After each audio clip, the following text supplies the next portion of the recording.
السلام علیکم ناظرین، آپ دیکھ رہے ہیں کافی وچ شازیہ کریم، اور کافی وچ شازیہ کریم میں چونکہ آپ جانتے ہیں کہ ایوننگ کا ٹائم ہے، اور ایوننگ کے ٹائم میں ہم آپ سے بات چیت کریں گے کچھ حالات حاضرہ کے حوالے سے کہ پاکستان اور دنیا کی معیشت کہاں پہنچی، پاکستان اور دنیا میں اس وقت سیاسی حالات کس طرف جا رہے ہیں اور ان کا رخ کیا ہے، اور خاص طور پر ہمارا فوکس ہوگا سندھ کے جو لوکل لیول کے ایشوز ہیں ان پر، کہ سندھ میں کون سے ایشوز اس وقت زیادہ زور پکڑ رہے ہیں، اور ہم چاہتے ہیں کہ ان ایشوز کو دنیا تک پہنچایا جائے۔ اس لیے آپ کے لیے ہم لے کر آئے ہیں یہ بہت ہی خاص پروگرام۔ تو آج جن ٹاپکس پر ہم بات کریں گے اس میں پہلا ٹاپک جو ہے وہ ہے امریکی سفارت خانے کی معافی۔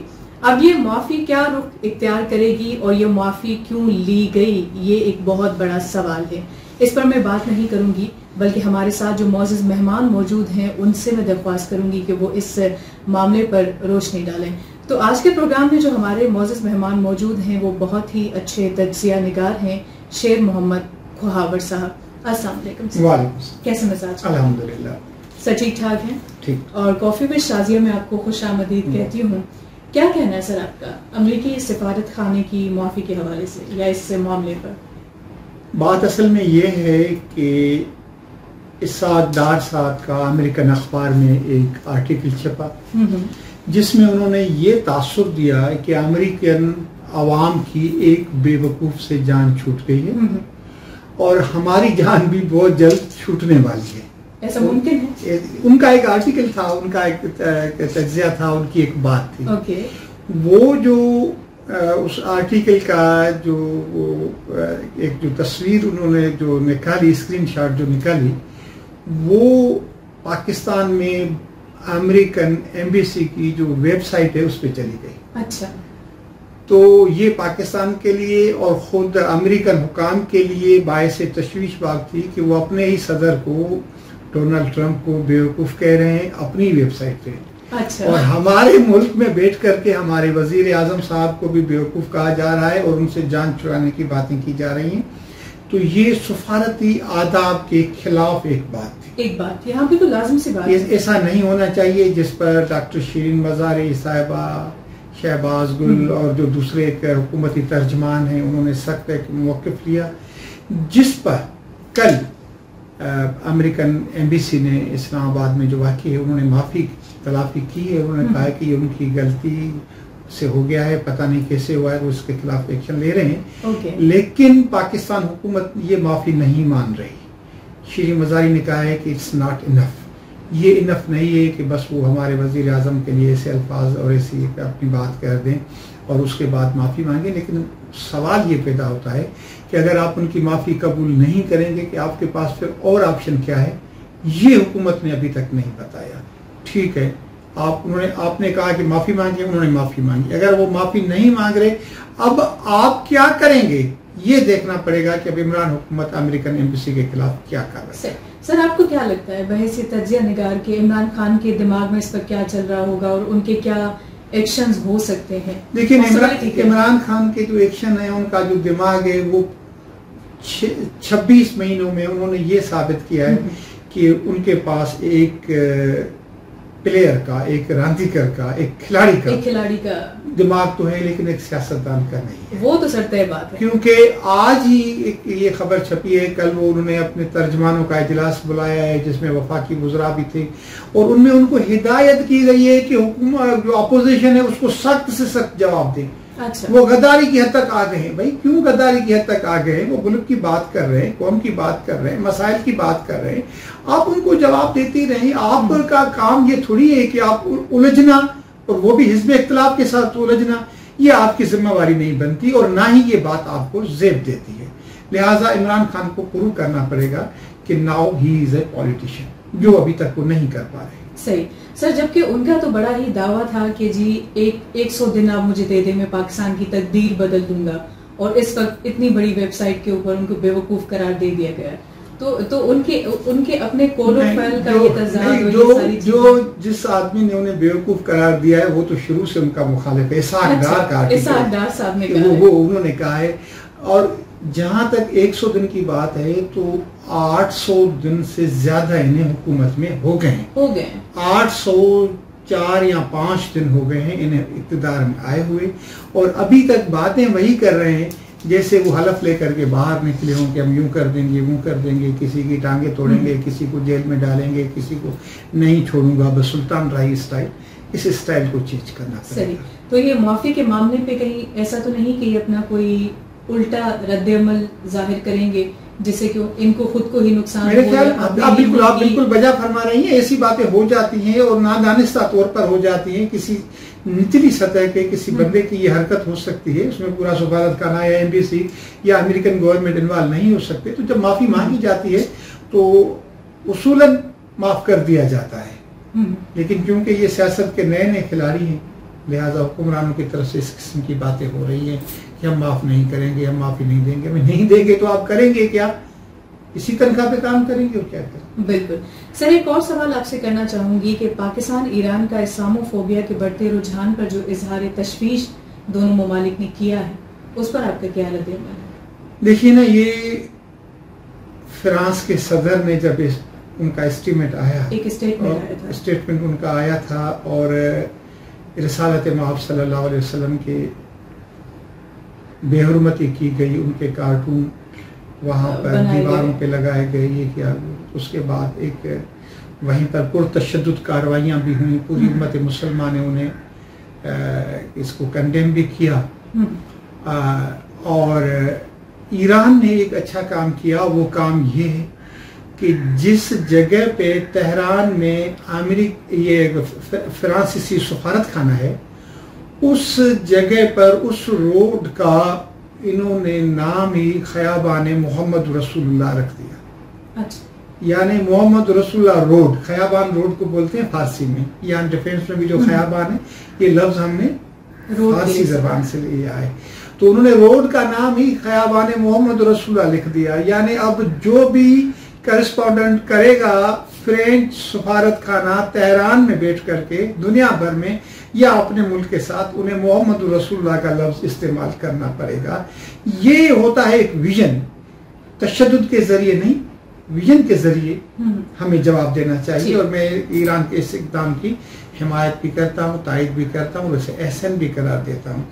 جہاں تک ایران کے وزیر خارجہ کا تعلق ہے، محمد جواد ظریف صاحب، عمران خان کی 26 ماہ کی حکومت میں وہ 4تھی بار پاکستان تشریف لائے ہیں.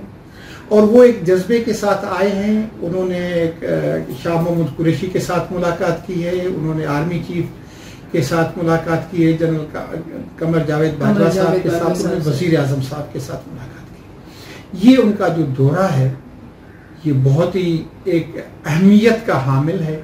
ایران ہمارا وہ پڑوسی ملک ہے جس نے سب سے پہلے پاکستان کے وجود کو تسلیم کیا تھا، پاکستان کی مملکت کو تسلیم کیا تھا. وہ کہ ان دنوں میں شہنشاہ ایران کی حکومت تھی، لیکن اس کے باوجود 72 برسوں میں ہمیں کبھی بھی ایران میں کسی قسم کی کوئی شکایت کا موقع نہیں دیا ہے.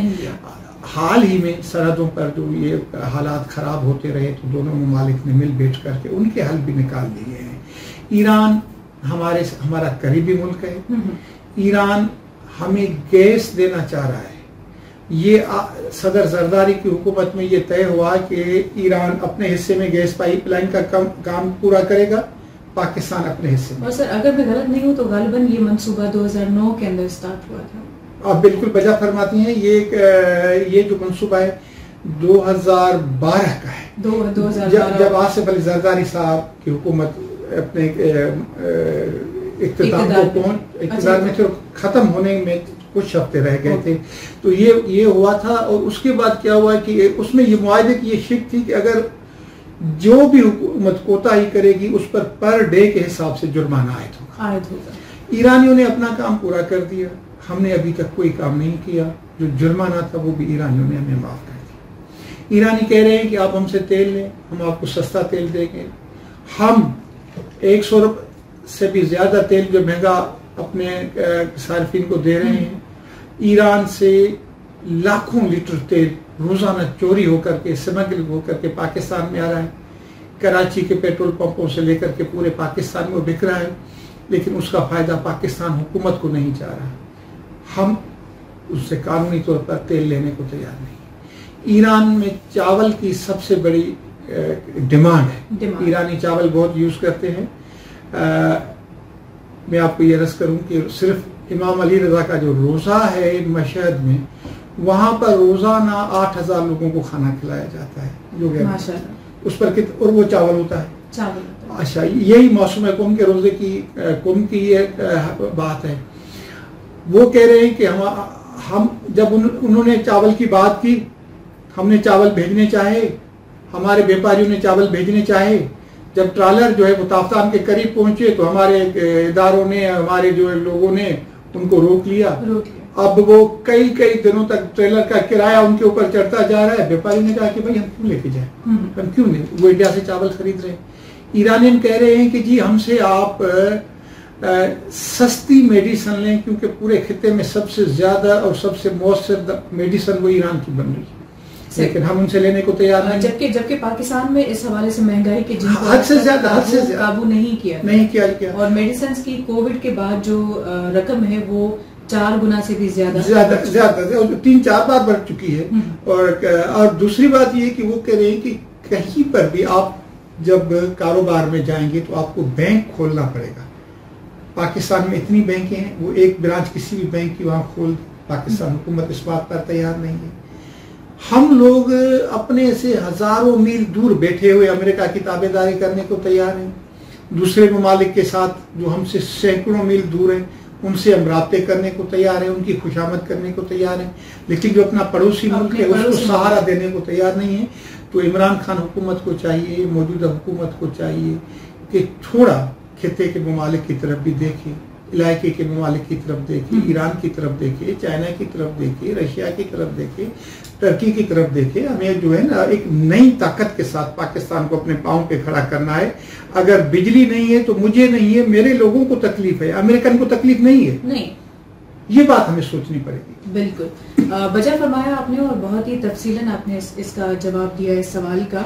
بہرحال ویور، جیسا کہ آپ جانتے ہیں اور آغاز میں آپ کو میں انفارم کر چکی ہوں، آپ کو بتا چکی ہوں کہ اس پروگرام میں ہم کوشش کریں گے کہ پاکستان اور سندھ لیول کے جو مسائل ہیں ان کو بھی ہائی لائٹ کریں، اور دنیا بھر کے مسائل کو بھی ہم ضرور یہاں پر آپ کے سامنے پیش کریں گے.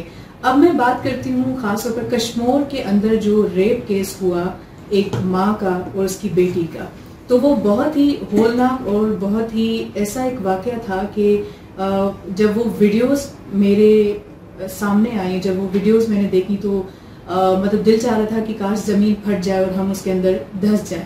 تو یہ ریپ کیسز جو ہیں یہ سندھ کے اندر اسپیشلی بہت زیادہ بڑھتے جا رہے ہیں.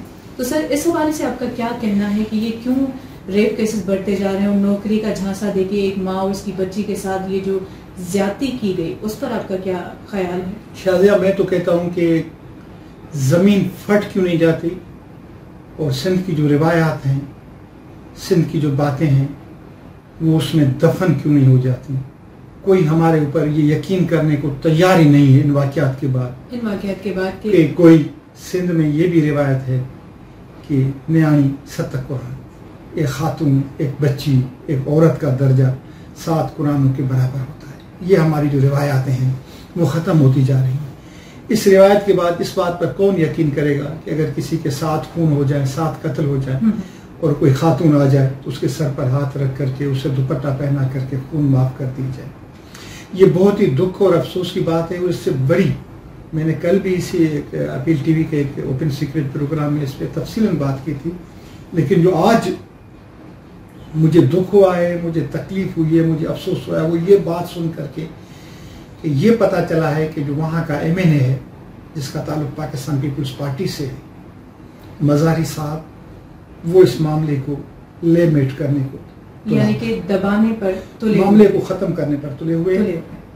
جبکہ سوشل ایکٹیوسٹ کا کہنا ہے کہ زینب کیس کی جو بل پاس ہوا ہے، زینب بل جو پاس ہوا ہے، وہ دفعات لگا کر واقعے کے مجرمان کو کیفر کردار تک پہنچایا جائے. نہ صرف یہ بلکہ حال ہی میں گلشن شر صاحبہ کا واقعہ پیش آیا، فہمیدہ شر صاحبہ کا واقعہ پیش آیا، ان کے قاتلوں کو بھی کٹہرے میں لایا جائے، اور سندھ میں عورت کی عزت کو، ماں کی عزت کو، بیٹی کی عزت کو وہی رتبہ دیا جائے جس کی تعلیمات ہمیں قرآن پاک نے دی ہیں، ہمارے رسالت مآب صلی اللہ علیہ وسلم نے دی ہیں، اور جس کی پاسداری ہماری روایات کرتی آئی۔ بالکل سر، آپ نے بجا فرمایا، لیکن اس سے پہلے بھی واقعات ہوتے تھے. آپ کو کیا لگتا ہے کہ اس سے پہلے بھی اس طرح کے واقعات ہوتے تھے یا آج کل یہ واقعات زیادہ بڑھ گئے ہیں؟ اور اس کی کیا وجوہات ہیں کہ آج کل ہر 2 دن کے بعد ہمیں کوئی نہ کوئی اس طرح کا واقعہ دیکھنے کو ملتا ہے؟ پہلے یہ ہوتا تھا کہ پنجاب میں تو اس طرح کے واقعات ہوتے تھے، اب بھی قصور کے اندر ہوتے تھے، پنجاب میں ہوتے تھے اس قسم کے واقعات، سندھ میں نہیں ہوتے تھے. لیکن پتہ نہیں کس کی نظر لگ گئی ہے، اور یہ محض اس لیے ہو رہے ہیں کہ ہم نے پولیس میں سے سیاسی مداخلت کو ختم نہیں کیا. بالکل، اگر ہم پولیس میں سے سیاسی مداخلت کو ختم کریں، میں سلام کروں گا اس ایس ایچ او صاحب کو جس نے مجرم کو پکڑنے کے لیے اپنی بیٹی اور اپنی بیوی کو بھی اپنے ساتھ لے کر کے گئے ہیں، جنہوں نے جا کر کے بچی کو، علیشہ کو وہاں سے نکالا ہے اور مجرم کو پکڑا ہے. ہمارے پاس بہت اچھے افسر موجود ہیں لیکن وہ بیچارے مجبور ہیں. اب ایک اے ایس آئی، ایک اے ایس ایچ او، ایک ایس ایچ او یا ایک D S P M N A کے آگے کیا کرے گا؟ لہٰذا سب سے پہلے اگر آپ نے سندھ میں پاکستان پیپلز پارٹی کو زندہ رکھنا ہے، بے نظیر بھٹو کو ویژن کو زندہ رکھنا ہے، ذوالفقار علی بھٹو کے ویژن کو زندہ رکھنا ہے، تو یہ جو غریبوں کے ساتھ جو یہ زیادتیاں ہو رہی ہیں، ناانصافیاں ہو رہی ہیں، ان کا خاتمہ کرنا پڑے گا. اور ایم این اے صاحب علیشہ کو بھی اپنی بیٹی کی طرح ماننا پڑے گا، اس کے سر پہ ہاتھ رکھنا پڑے گا. اور پھر اگر انہوں نے ایسا نہیں کیا تو یہ سوال تو اٹھے گا ہی کہ اگر علیشہ ان کی اپنی بیٹی ہوتی تو ان پر کیا ہو سکتی. بالکل سر، آپ نے آخر میں بہت ہی تلخ اور بہت ہی روح کو جھنجھوڑنے والی بات کہی کہ علیشہ اگر ان کی بیٹی ہوتی تو کیا ہوتا. میں تو علیشہ کو اپنی بیٹی سمجھتا ہوں، میں تو وہ جو ان کی ماں ہے ان کو اپنی بہن سمجھتا ہوں. سر بلکہ یقین کیجئے کہ جب وہ چیخیں ایک ماں کی سنائی دے رہی تھی تو ایک بڑی عجیب سی کیفیت تھی اور سمجھ میں نہیں آ رہا تھا کہ کس طرح اس پر ریئیکٹ کیا جائے. زینب کا جب واقعہ ہوا تھا تو پورا پاکستان ایک جٹ ہو کر اٹھا تھا زینب کے لیے لڑا تھا، اور یہی وجہ تھی کہ زینب کے قاتل کو، زینب کے اس مجرم کو سزا مل گئی تھی. لیکن سندھ میں جو واقعات ہوتے ہیں وہاں پر کوئی بھی سندھ کے مسائل کے لیے اس طرح ایک جٹ ہو کر نہیں لڑتا.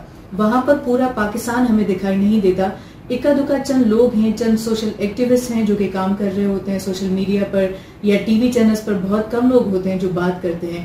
ہم نے یہ پروگرام اس لیے سٹارٹ کیا کہ سندھ کے ایشوز پر ہم بات کریں گے چاہے کچھ بھی ہو جائے. تو اس لیے ہم نے سوچا کہ کیوں نہ ہم علیشہ کا ذکر یہاں پر کرتے چلیں، کیونکہ علیشہ کا ذکر اگر آج نہیں ہوتا تو میں سمجھتی ہوں کہ بہت بڑی ناانصافی ہو جاتی ہے علیشہ کے ساتھ.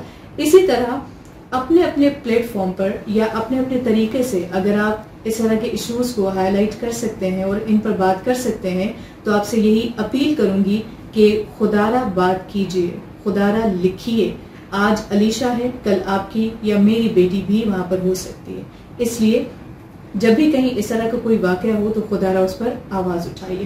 سر میرے خیال سے کہ ٹائم چونکہ بہت ہی محدود ہے اور اتنا ہی وقت ہمارے پاس تھا. بہت شکریہ آپ کا کہ آپ نے خاص ٹائم دیا، بہت اچھا لگا اور حالات حاضرہ کے حوالے سے ہم نے بات چیت کی. جی ویورز، آج کا پروگرام یہیں اپنے اختتام کو پہنچتا ہے. آپ دیکھ رہے تھے آپ کا پسندیدہ پروگرام کافی ود شازیہ کریم. فی الحال کے لیے اجازت چاہوں گی. اللہ حافظ.